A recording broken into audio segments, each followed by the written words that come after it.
ओम अरहम। नव पदार्थ की रचयिता परम पूज्य आचार्य भिक्षु की चरणों में वंदना। परमाराध्य गुरुदेव की चरणों में वंदना। यहाँ उपस्थित बंधुओं और बहनों, नव पदार्थ की अंतर्गत हमारा आश्रव द्रव्य चल रहा है। आज हम इसी चर्चा को आगे बढ़ा रहे हैं और 34 34वीं गाथा के अंतर्गत बताया जा रहा है। जोग छे ते जीव व्यापार, जोग छे ते ही ज आश्रव द्वार। आश्रव ते ही ज जीव निशंक, तिण में मूल भूल म जानो शंक। यहां एक ही बात को स्पष्ट किया जा रहा है, विविध उदाहरण देकर के कई प्रकार के संबंध है उसको बताते हुए, उदाहरण बताते हुए और आगमों के रेफरेंस बताते हुए, लक्षण बताते हुए सिद्ध कर रहे हैं कि जो आश्रव तत्व है, आश्रव द्रव्य है, वो अजीव नहीं है, जीव है। तो योग, अब हम मन वचन काया इन तीनों के व्यापार को योग कहते हैं और योग भी द्रव्य योग और भाव योग। तो अब यहां कहा जा रहा है कि योग है वो व्यापार किसका है।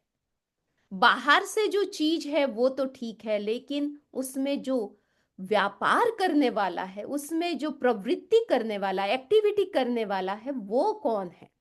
वो जीव, जीव का ही व्यापार है। योग में भी जीव का ही व्यापार है। और जोग छे ते ही, और योग है वही तो आश्रव है, हम उसी को तो आश्रव कहते हैं। आश्रव योग यानी योग आश्रव, मिथ्यात्व आश्रव, प्रमाद, कषाय और योग आश्रव। अब योग आश्रव उसी को तो कहा है, और वो क्या है? जीव का व्यापार है। आश्रव तेज जीव, और जो आश्रव है वही तो जीव है, क्योंकि आश्रव में जीव का ही व्यापार हो रहा है। तो ये निशंक है, डेफिनेटली है, इसमें कोई शंका नहीं, डाउट नहीं। उसमें आप कुछ भी शंका मत करो, जरा सी भी शंका की कोई गुंजाइश नहीं है। लेश्या भली ने भूंडी चाली, त्याने पिण जीव दरब में घाली। लेस्या उदय भाव जीव छेताम, लेस्या ते जीव परिणाम। अब लेश्या को ले लिया, क्योंकि पहले योग को लिया, अब लेश्या का भी इसके साथ योग के साथ संबंध है।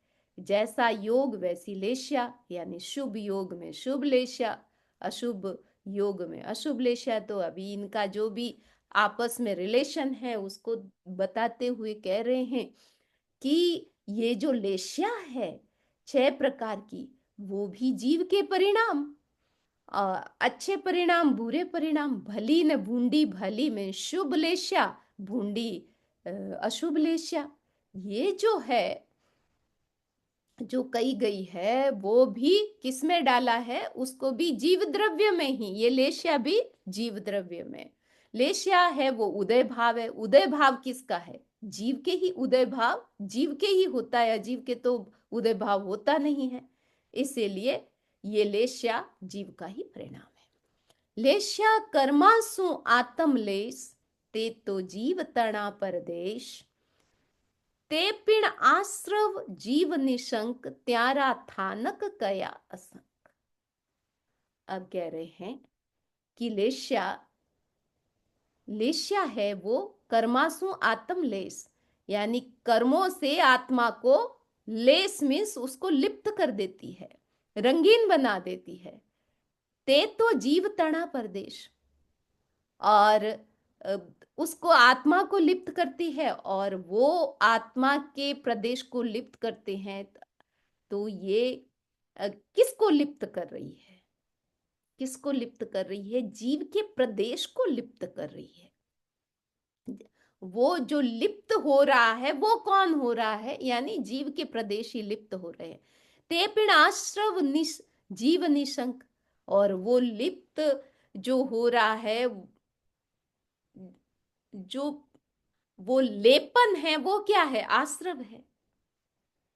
ते पिण आश्रव जीव निशंक। इसीलिए उस लेश्या को भी आश्रव के अंतर्गत, और उसको भी आप अगर आश्रव है तो वो जीव है। त्यारा थानक कया असंख्य। और उसके स्थानक में स्थान वो कितने हैं? असंख्य कहे गए हैं। किसके? किसके असंख्य कहे गए हैं? यानी जीव के जो प्रदेश है वो असंख्य है। मिथ्यात्व अविरत ने कषाय, उदय भाव छे जीव राताय। अब ये सब मिथ्यात्व, अव्रत, कषाय, ये सब किसके उदय भाव है? किसके? जीव के ही उदय भाव है, और मोह कर्म का उदय है। कषाय आत्मा कही छेताम, याने कया छे जीव परिणाम। और इसी के उदय से आत्मा कषाय आत्मा कही जाती है। 8 प्रकार की आत्मा है, तो कषाय आत्मा कही छेताम, इसीलिए उस आत्मा को कषाय आत्मा कहा है। वो जीव है, आत्मा है। अब आत्मा जब मिथ्यात्व, अव्रत और कषाय का उदय होता है, और स्पेशली कषाय के उदय से वो आत्मा कषाय आत्मा कही जाती है, यानी उसको कषाय आत्मा कहते हैं। यानी कया छे जीव परिणाम, तो उसमें कषाय आत्मा में भी वो जीव का ही परिणाम है। ए पांचों ही 6 आश्रव द्वार। अभी ये पांचों ही आश्रव द्वार है। कर्म तना करतार, ये 5 आश्रव आपको पहले से ही पता है। मिथ्यात्व, प्रमाद, कषाय, योग, अव्रत, ये 5 आश्रव है। और ये कर्मों के कर्ता है। ये कर्मों के कर्ता कैसे हुए? क्योंकि यही कर्मों को ग्रहण करते हैं कर्ता। ए पांचों 6 जीव साक्षात। और ये पांचों इसीलिए ये कर्मों के कर्ता है, और ये पांचों साक्षात जीव है। तीन में शंका नहीं तिलमात्र। बिल्कुल ही शंका एक तिल मात्र भी नहीं है, बिल्कुल नहीं है, 0% डाउट। तो ये एक ही बात को पुष्ट करते जा रहे हैं बस, कि आश्रव जीव है, आश्रव अजीव नहीं है। बस इसको सिद्ध कर रहे हैं, उसकी ही पुष्टि कर रहे हैं। आश्रव जीव तना परिणाम, नव में ठाणे कयो छे आम। जीवरा परिणाम छे जीव, त्याने विकल कहे छे अजीव। ठीक है, अभी ये वापिस रेफरेंस आ गया है कि ठाणांग सूत्र के 9वें अध्ययन में जीव के आश्रव जीव का परिणाम है, ऐसा बताया गया है। तो जीव के परिणाम जीव होते हैं। अब जीव का परिणाम कोई अजीव तो होता नहीं है, जीव के परिणाम को जीव कहते हैं। त्याने विकल कहे छे अजीव। विकल मीन्स ये जो विकल, ये जो अज्ञानी लोग हैं वो इनको अजीव कहते हैं। नव में ठाणे ठाणा अंग माही, आश्रव कर्म ग्रहे छेताई। कर्म ग्रहे ते आश्रव जीव, ग्राहिया आवे ते पुद्गल अजीव। अब 2 बातें को मिलाना नहीं है, अलग अलग चीजें हैं, उसे समझना है। तो ठाणांग सूत्र की 9वें अध्ययन में बताया गया है कि ये आश्रव है वो कर्मों को ग्रहण करता है। तो कर्म ग्रहण करने वाला कौन है? आश्रव है। और आश्रव क्या है? जीव है। कर्मों को ग्रहण करने वाला आश्रव जीव है। अब ग्राह्य आवे ते पुद्गल जीव, तो 2 चीजें हो गई, किसने ग्रहण किया और किसको ग्रहण किया। हु एंड व्हाट, दो चीजें आ गई। तो एक तो ग्रहण करने वाला और किसको ग्रहण किया गया। मैंने हाथ से मैंने हाथ से किसी को पकड़ा, तो पकड़ने वाला कौन और किसको पकड़ा गया। तो दो चीजें अलग अलग है। ग्रहण करने वाला आश्रव और वो आश्रव जीव का परिणाम, और किसको ग्रहण किया, पुद्गल को ग्रहण किया यानी कर्मों को ग्रहण किया, और वो ग्रहण करने वाली जो चीज है वो अजीव है, यहां बताया गया। ठाणा अंग 10 में ठाणे, 10 बोल ऊंधा कुण जाने, ऊंधा जाने ते ही ज मिथ्यात, ते ही ज आश्रव जीव साख्यात। अब कह रहे हैं स्थानांग सूत्र के 10वें अध्ययन में 10 प्रकार के बोल बताए हैं। किसके, मिथ्यात्व के 10 प्रकार। जीव को अजीव समझना, अजीव को जीव समझना, मिथ्यात्व को अमिथ्यात्व समझना, अमिथ्यात्व को मिथ्यात्व समझना, असाधु को साधु, साधु को असाधु। इस प्रकार 10 प्रकार उल्टे उल्टे हैं, वो सारे बोल उल्टे हैं। सीधे को उल्टा करना, उल्टे को सीधा करना। तो 10 प्रकार वहां आए हैं, और ठाणांग के 10 ही अध्ययन है, और 10 में ऐसे बताया जाता। पहले अध्ययन में एक एक प्रकार किसका है वो बताते हैं, दूसरे में 2, इसी प्रकार 10वें में 10 प्रकार किसके हैं उस हिसाब से। तो ये मिथ्यात्व के 10 प्रकार वहां ठाणांग सूत्र में आए हैं। तो ऊंधा जाने ते ही ज मिथ्यात, ते ही ज आश्रव जीव साक्षात। अब देख सारा कैसे कैसे इसको बताया जा रहा है। ये ऊंधा जानने वाला कौन है, जो ऊंधा जाना जाता है, उल्टा जो उल्टी श्रद्धा करता है, ये कौन है। तो आप कहेंगे ये उल्टा जानना, उसको आप मिथ्यात्व कहते हैं। तो ये मिथ्यात्व क्या है, ये आश्रव है, और ये किसका परिणाम है, जीव का परिणाम है। तो तीनों का हो गया। ये उल्टी श्रद्धा मिथ्यात्व, मिथ्यात्व क्या है आश्रव, आश्रव क्या है जीव। तीनों चीजों का आपस में ऐसे रिलेशन हो गया। 5 आश्रव ने अविरतताम, माठी लेश्या तना परिणाम, माठी लेश्या तो जीव छेताए, तिणरा लक्षण अजीव कीमत है। अब कह रहे हैं कि तुम ये तो समझो कि लक्षण होते हैं। अब लक्षण का मतलब है कि जाना जाता है, एक पहचान की जाती है। कैसे पहचानोगे कि चीनी क्या है, नमक क्या है, या चीनी क्या है, नमक क्या है, गुड़ क्या है। अब उसकी पहचान तो होगी।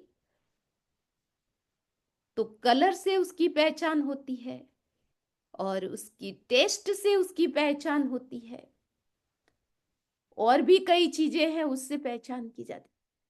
तो इसी तरह जीव की पहचान अलग है, अजीव की पहचान अलग है। तो यहाँ यही बताया जा रहा है 5 आश्रव, और ये अविरत अव्रत उसी के अंतर्गत आ गया, लेकिन पता नहीं ये अलग से वापस दिया है, क्योंकि 5 आश्रव में भी अव्रत आया हुआ है। तो 5 आश्रव और अव्रत ऐसे ले लिया। अब 5 आश्रम में ऑलरेडी अव्रत है, तो इनकी जो माठी लेस्या तना परिणाम, अब इनकी जो अशुभ लेस्या के परिणाम है, और वो अशुभ लेस्या के परिणाम क्या है, किसके परिणाम है, ये जीव के परिणाम है। तो तुम ये समझो कि यहां अजीव कहां से लेके आ गए आप। आपने अजीव कैसे माना आश्रम को, क्योंकि ये कैसे कनेक्शन है, अशुभ लेश्या अशुभ है, वो किससे जुड़ी हुई है, अशुभ योग से जुड़ी हुई है, या कषाय मिथ्या या आश्रव से जुड़ी हुई है। जब आश्रव से जुड़ी हुई है ये लेश्या और आश्रव आपस में जुड़े हुए हैं, तो फिर वो आश्रव जीव, तो वो किसके परिणाम है, जीव के परिणाम है। तो फिर आप जीव के लक्षण तो जानो, वो अजीव के लक्षण ही वहां नहीं है। अब जीव के लक्षण जानने के लिए आगे सारा बताया जा रहा है। जीवन लखणा सु पिछाणो, जीवरा लखण जीव जाणो, जीवरा लक्षण ने अजीव थापे, ते तो वीर ना वचन उथापे। बस अब ये कह रहे हैं कि तुम हे भवि जीव, तुम जीव के लक्षण क्या है उसकी पहचान करो, और उसके जीव के लक्षण से तुम उस जीव को जीव समझो। और जीव का लक्षण, अब जीव के लक्षण में तुम अजीव बना रहे हो, उसमें अजीव की स्थापना कर रहे हो।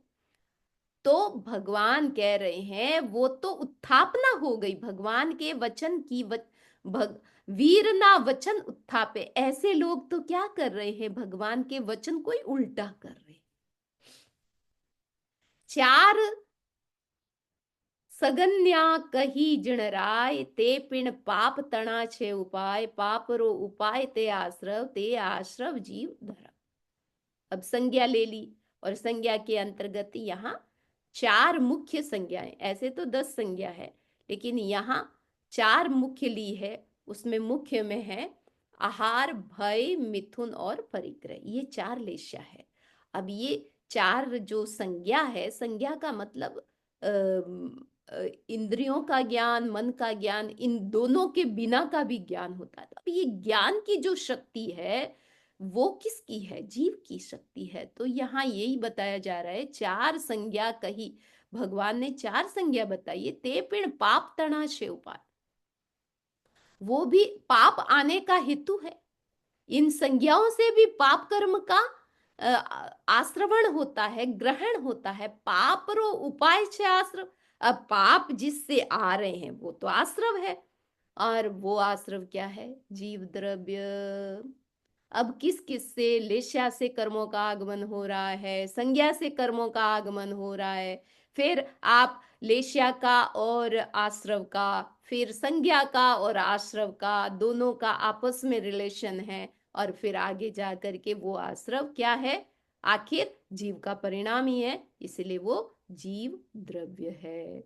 क्योंकि ये सारी जो चर्चा हो रही है, ये आप किसी नॉन लिविंग थिंग में इसको घटित नहीं कर सकते।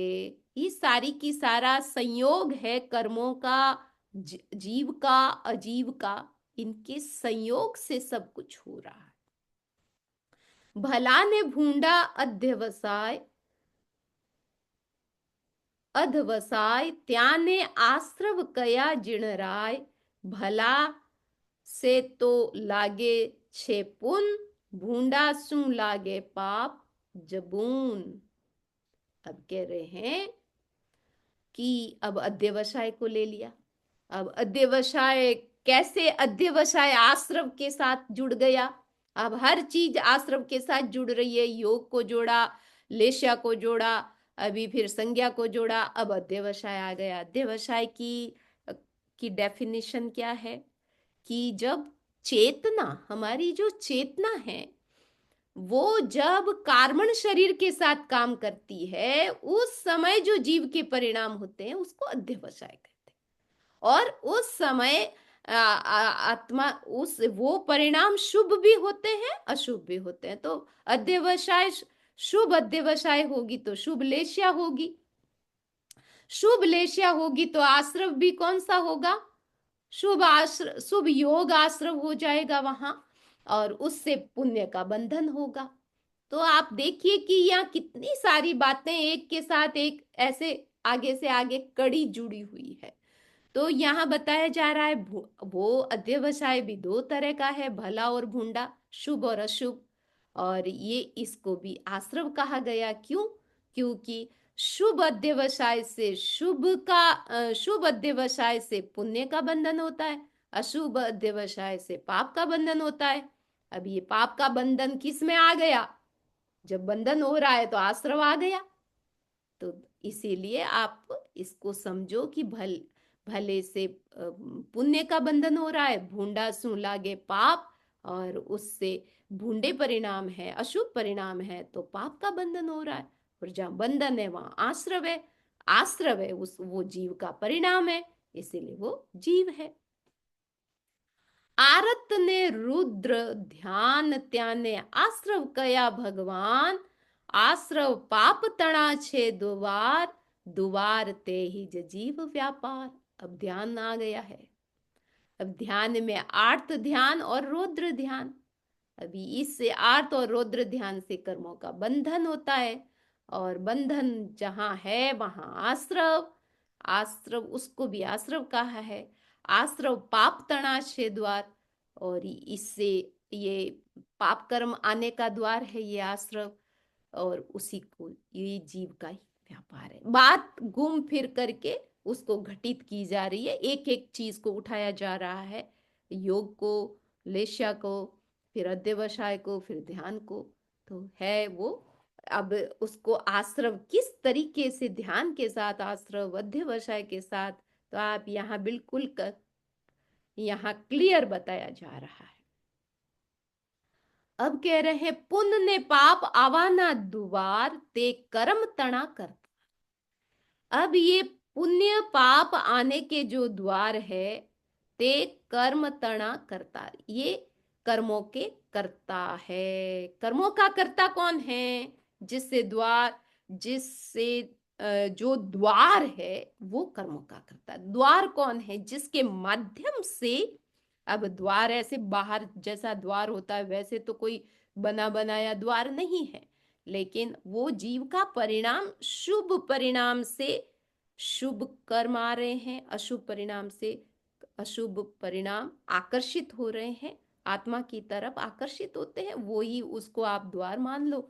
तो ये कर्मों, पाप के आने का द्वार है, उसी को, उसी को कर्मों का कर्ता कहा है। ठीक है, वही तो कर्मों का कर्ता है। अब कर्मारो कर्ता आश्रव। अब कर्मों का कर्ता कौन है? वो आश्रव है। तीर्ण ने कहे अज्ञानी अजीब।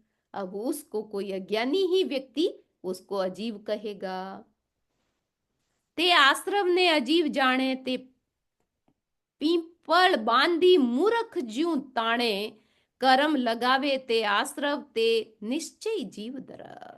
अब यहाँ उदाहरण बताया गया। मैंने कहा, आपको पहले ही बताया था कि इसको समझाने के लिए कुछ एग्जाम्पल देते हैं, तो यहाँ बहुत बढ़िया एग्जाम्पल दिया है कि सासू ने कहा कि बहू को कि पीपल लेके आओ। अब वो पीपल लेके आओ, उसने समझ लिया कि वो बीच में, गांव के बीच में कोई पीपल है, उसी को उठा के लेके आना है।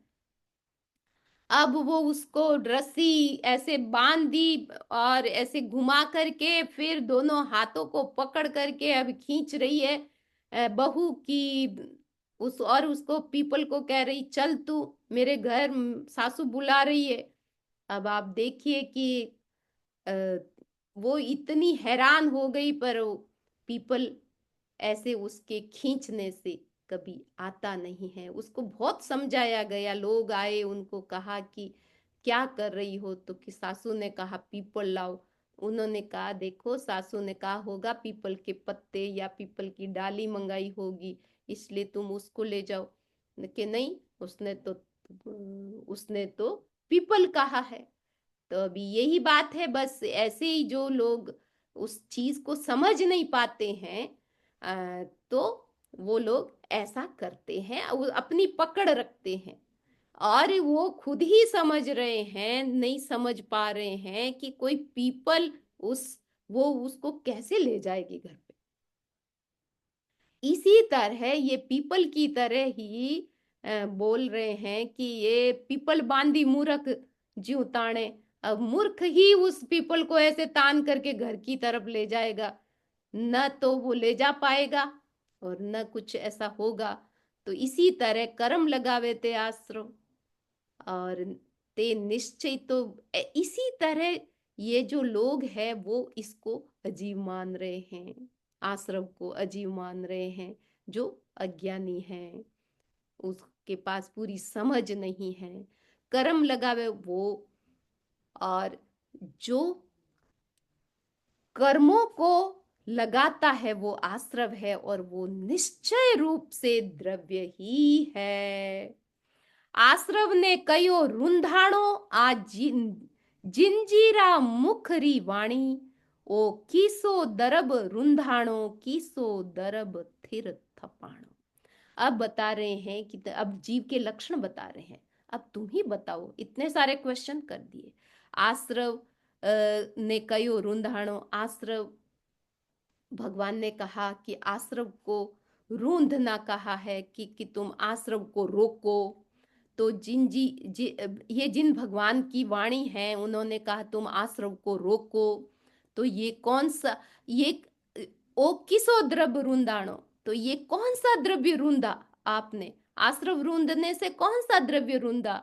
और किसो द्रव्य थिर थाण, और किसको रोका और कौन स्थिर हुआ? आप खुद ही समझो कि ये सब चीज किसके साथ हो रही है। ये सब द्रव्य का, ये सारा जीव द्रव्य के साथ हो रहा है। अभी इसी तरह यहां भी पूरा बताया जा रहा है कि विपरीत तत्व कुण जाने, कुण मांडे उल्टी ताने। अब ये विपरीत तत्व कौन जान रहा है, कौन विपरीत कर रहा है, कौन उल्टी बात खींच रहा है, और ये हिंसा आदि कौन कर रहा है, कौन त्याग नहीं कर रहा है, छोड़ नहीं रहा है, ये सारी बातें। और कौन इसकी आशा वांछा यानी एक ये सारी इच्छाएं, ये भी कौन कर रहा है। ये सारे क्वेश्चन उठा रहे हैं कि ये करने वाला है कौन। फिर आप लास्ट में यही कहोगे ये तो सब करने वाला जीव है। शब्दादिक शब्दादिक कुण अभिलाखे, कषाय भाव कुण राखे, कुण मन जोगरो व्यापारो, कुण चिंतवे मारो थारो। अब ये कह रहे हैं ये शब्दादिक की अभिलाषा यानी पांचों इंद्रियां आ गई यहाँ। शब्द लिया है, इसका मतलब पांचों इंद्रियां। तो ये पांचों इंद्रियों की अभिलाषा करने वाला कौन? पांचों इंद्रियां तो अपने आप में अपने स्थान पर है, लेकिन इनमें जो अभिलाषा आती है, जो इच्छा जागती है, वो कौन है? वो कौन है जो इच्छा कर रहा है? फिर कषाय भाव कुण राखे, ये कषाय करने वाला, क्रोध करने वाला, माया अहंकार करने वाला कौन है? तुम सोचो, तुम खुद सोचो।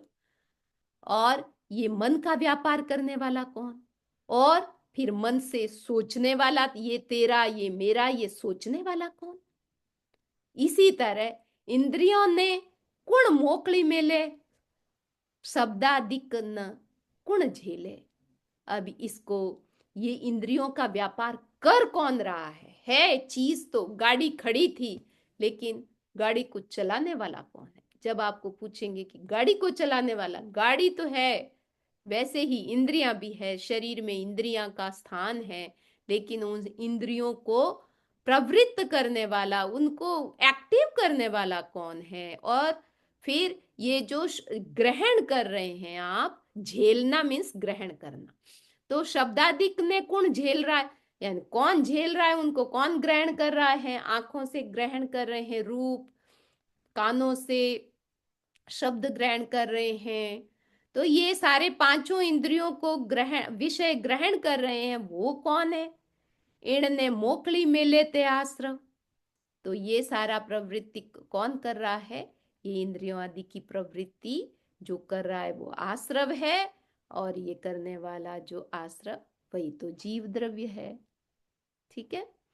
मुख सु कुण भूंडो बोले, काया सु कुण माठो डोले। अब माटो मीन्स बुरी, जो भी अशुभ प्रवृत्ति है वो ये शरीर से, मुंह से कौन बोल रहा है, उल्टा सीधा, अच्छा बुरा, ये जीव द्रव्य नो व्यापार, ये सारा जीव द्रव्य का ही व्यापार है। पुद्गल पिण वर्ते ते लार, और पुद्गल को उसके पीछे पीछे आता है। ये कह रहे हैं जब आप भीतर से मन की प्रवृत्ति करोगे, सोचने वाला, यानी आप सोचने की प्रवृत्ति तो जीव कर रहा है, जब सोचेंगे तो फिर मन के योग्य जो पुद्गल है उसको आप आकर्षित करोगे। तो दोनों चीजें साथ साथ चल रही है। जीव की प्रवृत्ति हो रही है, प्रवृत्ति के साथ पुद्गल आ रहे हैं। ठीक है। वो पुद्गल भले कर्मों से रिलेटेड है, शब्द आदि इंद्रियों से रिलेटेड है, मन के व्यापार से रिलेटेड है, भाषा के पुद्गल से रिलेटेड है। जब भी आप ये प्रवृत्ति करोगे तो उसके साथ साथ उसके पीछे पीछे कौन फॉलो कर रहा है? आश्रम को फॉलो करने वाला पुद्गल है। लेकिन ये सब पुद्गल नहीं है। जो जितनी बातें यहाँ अभी क्वेश्चन किए हैं वो सब क्या है? आश्रव है, वो जीव के ही परिणाम है। अब कह रहे हैं जीवराज चला चल परदेस, त्याने थिर थापे दृढ़ करेस, जब आश्रव दरब रुंधाणो, तब तेहिच संवर थपाणो। अब ये जो जीव के भीतर में चंचलता है, चला चल यानी लास्ट तक योग रहता है, तो योग से जीव में मूवमेंट होता है। भले वो मन से हो, वचन से हो, शरीर से हो, मूवमेंट होता है। और बाकी सारे भी आश्रव है, उससे ये मूवमेंट भीतर में हलचल रहती है। तो ये हलचल है, चलाचल है, उसको आपने अपने ही आत्म पुरुषार्थ से, अपने भीतर के पुरुषार्थ से आपने उस योगों को, उस चंचलता को, उस मूवमेंट को, उसको क्या कर दिया आपने? अपने आत्म पुरुषार्थ से उसको स्थिर कर दिया। उसको स्थिर किया तो क्या रुक गया? आश्रव रुक गया। यानी जीव के जो परिणाम थे, कर्म बंधन के जो परिणाम थे, कर्म आने के परिणाम थे, उसको आपने रोक दिया, वो रुक गया। तो जब आश्रव दरब रुंदाणो, जब आश्रव द्रव्य रुक गया, तब ते ही संवर थपाणो। अब उसी को तो तुम क्या कर, उसी को आप संवर थापो। वो ही तो संवर है, वो ही संवर हो जाता है, स्थिर हो जाता है, कायम हो जाता है। ठीक है। तो ये सीधी सीधी जीव से रिलेटेड प्रवृत्ति बताई जा रही है। एक प्रवृत्ति है वो मूवमेंट की प्रवृत्ति है, दूसरी प्रवृत्ति है वो स्थिरता की प्रवृत्ति है। और जब स्थिरता भीतर में आत्मा में आती है तो मूवमेंट रुक जाता है। ये सारी प्रवृत्तियां बाहर की रुक जाती है, उनको रुकने से संवर आ जाता है। संवर आ गया तो कर्म बंधन रुकता है, अपने आप रुक गए। चला चल जीव परदेश, सारा परदेशा करम प्रवेश। सारा परदेशा कर्म ग्रहता, सारा परदेशा कर्मारा करता। ये और स्पष्ट, हर चीज और क्लियर और डिफरेंट वे से क्लियर करते हैं। अब यहाँ बताया गया समय पूरा होने वाला है और आज का हमारा टारगेट है 57, हम कर लेते हैं आज के दिन, पूरा करते हैं। तो अब कहा कि ये चलाचल है, तो ये जीव के प्रदेश क्या है? चलाचल होते हैं। तो ये चलाचल जब होता है, मूवमेंट होता है, तो ऐसा नहीं है कि कुछ प्रदेशों में होगा कुछ में नहीं होगा। तो सारे ही प्रदेशों में मूवमेंट होता है और कर्मों का प्रवेश भी सारे प्रदेशों में हो जाता है।